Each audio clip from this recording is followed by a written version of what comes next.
Kyrsten Sinema, our senator from Arizona, immediate past. It's so wonderful to have you here at ASU+GSV. Thanks so much for taking time to join us here on Voices of Innovation. It is so exciting to be here. This is my first ASU+GSV Summit. Okay, and so what's your immediate reaction? Okay, Lev, I had no idea that there were 7,000 people who participated in this summit. And I was unprepared for the breadth of experience and knowledge. Voices of Innovation invites big thinkers with bold ideas who are here at the ASU+GSV Summit to talk about the influence of technology in today's society and our future of education. I'm your host, Lev Gonek from Arizona State University. Let's jump in. For our audience, who's been tuning into these podcasts on Voices of Innovation, maybe we should start by saying that your origin story, but you don't have to go through all of it, is actually you're an educator, first and foremost. In fact, you've been at ASU for more than 20 years through much of your political career as well. And as a result, you come to this meeting not only with a mindset that's related to your sensibilities around politics, but also your sensibilities around the world of education. And you have other deep personal convictions. Maybe you can talk a little bit about sort of what actually, draws you here, in addition to kind of like an invitation for a first, after political career opportunity to come back into education. Well, first of all, my story with ASU is a very long story. As you mentioned, I've been lucky to be a professor at the university. This semester is actually the first part of my 23rd year. Amazing. So December was the finish of 22 years of continuous teaching, never taking a break. And that's through every single one of my political campaigns, all of my service in the state legislature, Congress, and Senate, never stopped teaching. And people would often ask me why. And the answer was simple. No matter how bad things got politically, I could go back to the classroom, see that spark in a student's eye when he or she gets something new for the first time. And all of a sudden you just feel full of life and you're like, yeah, I can do this. I can do this forever. So that's number one. Number two, I got a lot of degrees from ASU, right? This is my alma mater over and over and over again.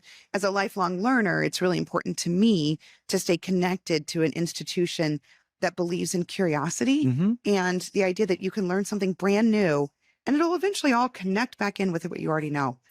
And then finally, this is a big day for me, like the launch of the center. I want you to talk more about that, because in addition to, again, for folks who are just listening in, in addition to your 23 years into your 23rd year of service, again, and helping to inspire learners and engage with them along the way, you've also had throughout your career a real interest in the full diversity of the human learning.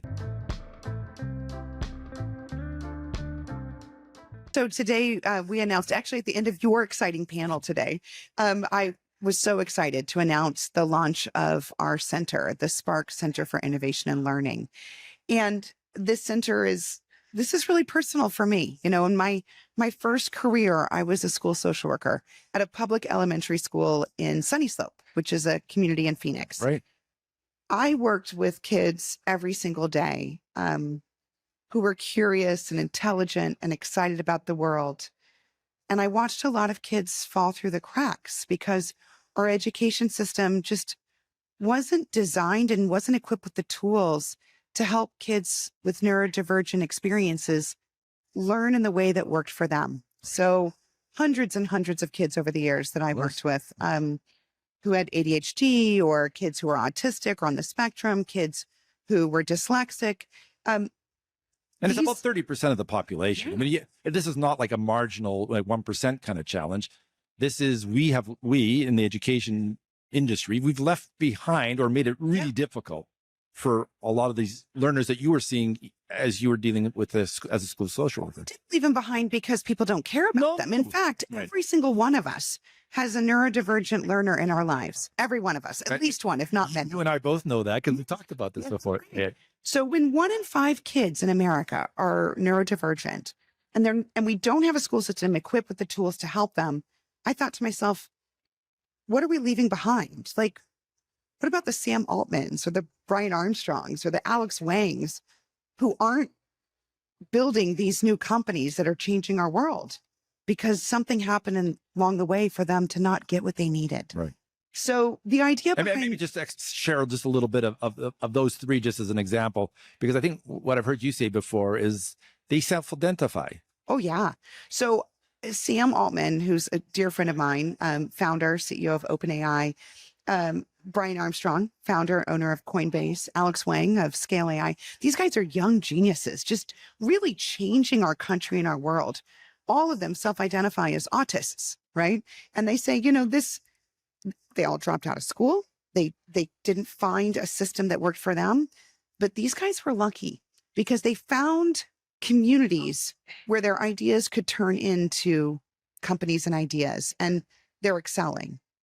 But I think about how many other young men and women have those same brilliant ideas, that same curiosity. Aspirations. Yes. Right. But didn't have the support or the luck to fall into the right place at the right time to be able to take those ideas to fruition. Tell us more about the center then and about the challenge that you announced today. So the idea behind the center is to harness the power of AI and the incredible folks around the world who are looking for AI-driven solutions to actually create through our upcoming AI Global Challenge.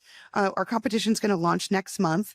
And the idea is that folks will use AI, whether it's researchers or students or startups or companies, professors, will use AI tools to create very specific AI-driven solutions to help neurodivergent learners. And just let that sink in, because that is such a big idea. It's a big idea. Well, look, Lev, I'm only interested in big ideas. Yeah, I think that absolutely is the marquee part of your career that I've known, certainly. Let's imagine a world where we've got AI tools that allow us to diagnose kids early on before they start losing access to reading or language, right? Let's think about a world where we've got AI tools that help teachers specialized learning for kids in the classroom that's specifically tailored to their style of learning. Like, let's imagine a world where we've got AI tools that help teens and young adults as they transition from high school into college with social settings or organizational skills, or how to manage their life as they leave home and enter the world. So the center then is going to, among other things, I presume that you'll do some research and you'll do some other activities as part of the center, but you're actually going to be running this global competition, if I understand it. Yes. And will you be doing things like some version of a hackathon or jams to try to get ideas rolling? Like, talk about how folks, when they next month, manage to go to the Spark website at the Watts College, like, what are they in for? Well, they'll have not quite a year. They'll have about almost a year to develop an AI tool. So there'll be hackathons and jam sessions. In fact, after we had made the announcement today, folks came up to us and said, we want to sponsor these hackathons. We want to put this on campus. We want time to do this. So I expect we'll have this not just at ASU, but at campuses and institutions and companies all around the country, where people will have time to develop these ideas and tools. They'll, of course, have a rubric from us on what kind of things we're looking for. And then next year, right here at the summit, we'll bring the finalists to present their ideas. How exciting for those people. Wouldn't it be fantastic? And then we'll announce some winners. One of the things that I was really excited to share with the group today is that our grand prize will be the OpenAI prize that we've launched in partnership with OpenAI. Amazing. Amazing. And so that means, obviously, you've been able to translate personal relationships and, again, common sort of purpose with founders to really say, listen, we really want to address the real needs of humans and humans along the way. And we're ready to, lend our brand along with your brand, which is amazing, to actually invite and hopefully excite folks from around the country. The truth is, after the session, I had three people come up from Mexico and 2 from Spain saying, is the competition going to be open internationally? And I said, I don't see why not. It is international. That's so global, what you said. So it's a global competition. Right. So, part of what makes me so excited about this is the opportunity to transform learning and living for neurodivergent students and learners across the globe. But I'm also really excited about the opportunity for us to export the value of AI to regular people's lives. Now, look, Lev, here at this conference, everyone understands how cool AI is, right? But you and I both know that throughout our country and in other parts of the world, a lot of people are kind of scared of AI. Absolutely, sure. They think, the robots are going to take over and there aren't going to be any jobs left. And what's it going to look like? And this center Right. provides an opportunity to demonstrate that AI can actually change your own life and change the life of the people that you love. It's very powerful. And I have no doubt that, among those who will be wanting to participate, in addition to the entrepreneurs, and in addition to, the coders, and in addition to the sort of the usual suspects that are out there, you're going to have people who themselves and or their family or someone in their lives, they're doing it because it's going to help touch that part of their heart. So Lev, after we made this announcement right outside the conference room, a gentleman came up to me and he said, me, my wife, and our kids, we are all dyslexic. Can we do this challenge? Can we submit something? Right. And I got chills. Yeah, and I was like, heck yeah, you can. Absolutely. So Kyrsten, let's just finish kind of what's going to happen. So you're going to, next year you said, we're going to come back here. We're going to announce the winners. And what do you expect to happen then? Do you think there's a pathway to helping those winners commercialize or get their stuff into the market? That's exactly the goal. So the winners of the competition will be able to come to ASU in our lab and spend time in the collaboratory with financial support, technical support, but also mentoring. And we're going to make sure they get access to things like licenses and the kind of help they need to take their great idea all the way through to commercialization. Because the goal isn't just to have good ideas. Right. The goal is to make sure that neurodivergent kids and families all around the world actually get access to these tools. That's such an inspiring vision. And because you're not only a big ideas person, you're an execute, like you execute. That is what we do on those big ideas. And I know your team, they're committed to it. And as I know, our team at Enterprise Technology at ASU is so excited because actually it's part of our world in a very obvious way. We have a lot of neurodivergent learner IT professionals in our world. They are among the absolute best engineers, the absolute best coders, and people who just really have passion about our mission at ASU, which is, of course, focused in on an inclusive orientation to helping all learners prepare and succeed in their journey.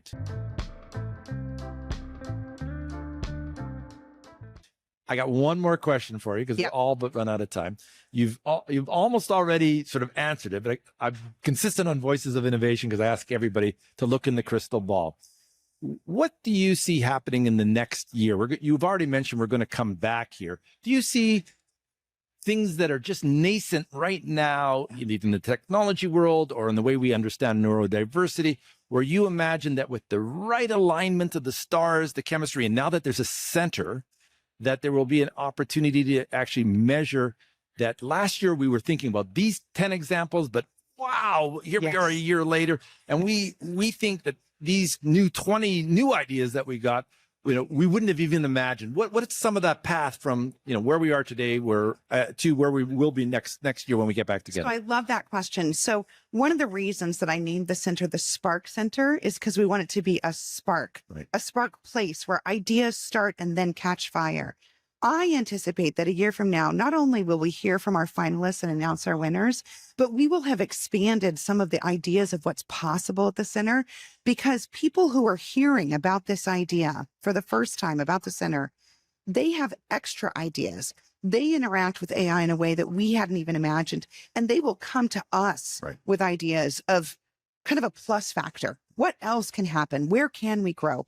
And look, the possibilities are endless, right? We can do anything with the center that we want. But I expect that next year we'll have our finalists, we'll announce our winner, and I think we'll probably announce a new initiative that I can't even imagine here today. It will be an initiative that comes from outside folks who have something creative to offer that's beyond what we have even thought of.